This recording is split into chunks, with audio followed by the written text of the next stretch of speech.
Welcome back to the Aubergine Chef. Now today we're going to make blueberry pie, which is one of my favorite late spring, early summer pies. Another one of my favorite pies is the blackberry pie. And they're kind of made the same way, pretty similar, except that for the blueberry pie, we actually make the pie in a pot first. So we make the filling in a pot and then we bake the filling, or then we bake the pie all together. So what you want to do is, if you don't have a good pie dough recipe, go ahead and click the button on your screen to go over to that video. It shows you how to make pie dough, the basic pie dough, and how to put it into a shell. You're going to want 2 pieces of pie dough this time around, because what we're going to do is, after we fill it with pie or blueberry filling, we're going to put another piece of pie dough on top to cover it up. Kind of similar to the blackberry pie. So it does have some similarities with the blackberry pie, but some differences as well. Now for this one, I like to use frozen blueberries, more so than canned or fresh, because fresh is usually a little expensive and you're kind of paying for the premium to have them fresh if you buy them from a grocery store. From the farmer's market, or if you pick your own, it's usually a better deal price-wise. And for canned blueberries, I'm not a huge fan of using canned fillings, because at that point it's kind of already cooked, so most of the work is done for you. So I like to use frozen. Plus, you can buy frozen in boxes in a commercial arena, like a commercial kitchen or a bake shop. So I'm more used to using that more so than canned or fresh for pies anyway.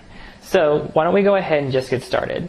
So in this pot, I have 5 ounces of water, 2 ounces or 2.5 ounces of granulated sugar, and just a pinch of nutmeg. You don't need very much, especially if you're only making one pie. Now, if you were making multiple pies, like if you're doing 3 or more pies, you would obviously triple the amount of water. And at that point, you can take lemon peel and boil it in the water, so that way it has an extra lemony flavor. But there's so little water in here that it would be pretty difficult to do that. Now, you could use lemon zest, but it would transfer over into your pie. So we're just going to go ahead and bring this to a boil. And once it comes to a boil, we're going to whisk in 2 ounces of water that was mixed with 1 1/8 ounce of cornstarch and 2.5 ounces of granulated sugar. So it should be 4.5 ounces altogether. We're supposed to split that in half. So if it came out a little bit more than that, we're supposed to have a total of 4.5 ounces. And we're also going to need 1 pound of blueberries. Now I have my blueberries already over here in this Pyrex mixing bowl. And like I said, I started out with frozen, like I said, and I went ahead and thawed them out a little bit in the microwave, and I left them out at room temperature. So they should be nice and soft at this point. They're still pretty cold, but they should be thawed out. You also want to have 1 lemon ready to go, because we're going to squeeze the juice from that. And like I said, if you want to use the zest or the peel and boil it in this liquid, the water in the beginning, feel free to. It's just such a small amount that's kind of difficult to do that. Okay, now that it's coming to a boil, I'm going to go ahead and add my slurry that I've created with 1.5 ounces of cornstarch, 2 ounces of water, and 2 ounces or 2.5 ounces of granulated sugar. So we're going to go ahead and add that right in. And it's going to be a pretty thick mixture once it starts cooking. What we're going to do is we're going to boil the cornstarch, and that's going to activate it. And what that's going to do is it's going to thicken it and make it almost actually thicker than pastry cream, because it's a huge amount of cornstarch. But it's also going to make it a little bit translucent, which helps so that way the blueberries show through more than the white of the cornstarch. And it also cooks out the cornstarch flavor. I'm actually going to turn down my heat a little bit so that my cornstarch doesn't splurt back at me. You can see that it's already kind of turning translucent. It's hard to tell because the whole pot is gray and the cornstarch is already white, but you can see that it's getting more and more translucent in color. We want to boil it for about 1 to 3 minutes. You don't have to go all the way to 3 minutes, because you don't want to accidentally burn it. Cornstarch is less susceptible to burning than, say, flour. Okay, we're just going to squeeze in about just a few drops of lemon juice into our cornstarch slurry and whisk that in. Okay, so once you've added in your lemon drops or your fresh lemon juice, go ahead and add your cornstarch mixture that you boiled to your thawed out blueberries. And the reason you want them thawed out is you don't want the cornstarch to set up right away if they're frozen right on top of the blueberries. Not a huge deal if they do, but makes it a little bit easier for the cornstarch to be evenly distributed. Now that being said, we are going to cook the pie again, because the pie shell's raw, so we're going to cook the pie dough in the refrigerator, or in the oven. So it's not like it's not going to get cooked again. So go ahead and just fold these blueberries with that mixture. And the reason we fold them instead of boiling them on the stove is we want to kind of try and keep the integrity of the blueberries as much as possible. Don't worry if the filling isn't completely, the cornstarch filling that we made on the stove, it's not completely incorporated. It's like a little glumps here and there. As long as it's mostly incorporated, that's good. You don't want to overstir it or overfold it and smush all those blueberries, because that would just ruin the whole point of us cooking it on the stove first. Now at this point, depending on how thawed out your blueberries were, like if they were still slightly chilly, your filling should be pretty much cool now. But you want to make sure that it's completely cool before you fill your pie dough, because you don't want your pie dough to get all mushy and the butter and the shortening to melt. So you want your blueberry filling to be completely cool or cold or chilled. So if you need to, put it in the refrigerator for a few minutes. But mine is pretty cold, so we're going to go ahead and just scoop it right into the pie shell. Okay, push it all the way to the edges of the pie dough or the pie shell. And we're not quite ready to go into the oven. We still need to make the top of the dough, or the top of the pie. Take another piece of pie dough and roll it out to be a little bit more than 9 inches. So you can see here it's a little bit more than 9 inches. And so you can do this while it's on the pie, or you can do it on the table now. And all I'm going to do is cut 5 slits in the middle. And what this does is it gives the filling, or the steam from the filling, a place to escape, a predictable place, so that way it doesn't just erupt or burst somewhere. And before I transfer it over, now this isn't 100% necessary, but I like to do it just in case.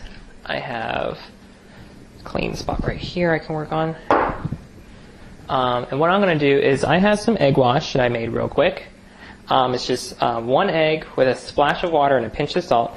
And I'm just going to take my finger and then just rub it along the edges. You can use a pastry brush if you want, but it's such a small space that it gets kind of messy. So my teachers and coworkers always said that your fingers and your hands are your best tool in the kitchen. So just like we did to place the pie dough in the pie plate or the pie pan, we're going to roll it onto the rolling pin. Bring our filling over here. And then we're going to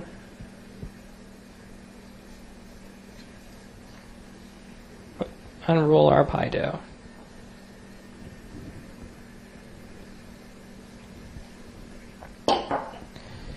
Okay. Just position it onto your pie filling.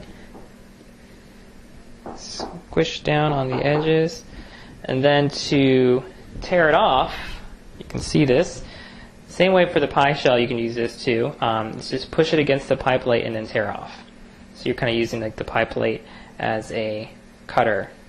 Okay, and then for even more security, so the pie dough on top stays in place, and for decorative use too, we're going to crimp the edges with a fork.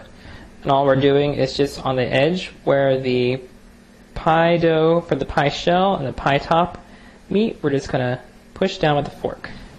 Alright, and then if you have any leftover pie dough scraps, you can knead them together lightly, and taking a cookie cutter, you can cut out some shapes. Now I'm doing flowers, but I think stars and hearts and leaves are probably the most common.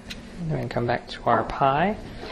Then we're going to egg wash the top. And what this does is it adds a little bit of shine, and it gives a pie a nice brown color when it's finished baking. Try not to let it pool anywhere, because if it pools somewhere, it's going to kind of make a little mini omelet where it's pooled. So make sure you spread it evenly. And the egg wash also allows our little flower cutouts to stick to the pie.